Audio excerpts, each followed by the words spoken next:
2020 жылдың қыркүйек айында тұңғыш президент елбасы Нұрсұлтан Назарбаевтың қатысуымен Түркістан қаласындағы халықаралық әуежай ашылды.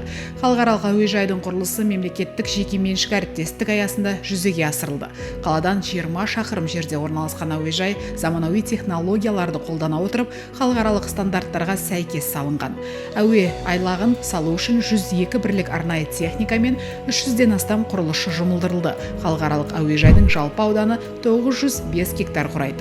Елбасының тапсырмасымен салынған 25 нысан, әкімшілік іскерлік орталығында 14 нысан, рухани мәдени орталықта 9 нысан және тарихи орталықта 2 нысан барлығы пайдалануға берілді. Өздеріңізге белгілі, бұл жерде Түркістан қаласы түркі мәдениет орталығының астанасы болуда.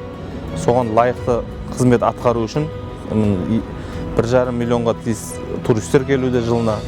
Онына 2030 жылға қарай 2,5 миллион туристке жеткізу жоспарланып отыр. Соған лайықты болу үшін халықаралық әуежай ашылды, өздеріңізге белгілі. Қазіргі таңда кез келген әуе рейстері қатынауда.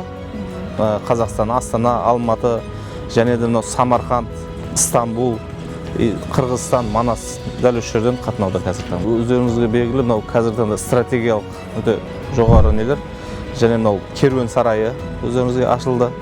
Халықаралық әуежай үлкен маңызы бар нысандар.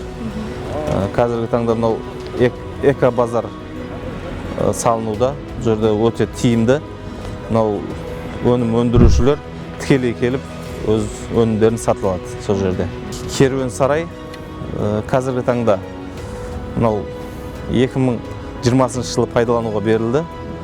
Ол жерде көптеген Ұлы Жібек жолының тоғысқан жері ғой. Ол жерде туристік нысандар бар, қонақ үйлер бар, және де осы қолөнер шеберлер орталығы бар, және де сауда орындары бар.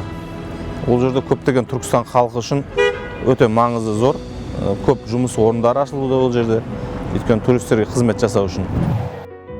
Қалада Түркістан арена жаңа стадионы салынды. Стадион трибуналары 7000 көрерменге шақталған.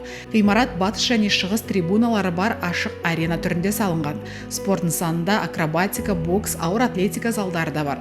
Тағы да бір жаңа ғимарат концерттерді, театрландырылған қойылымдарды, конкурстарды, ғылыми конференцияларды және басқа да іс-шараларды өткізуге арналған конгресс-холл, көпфункционалды концерт залы.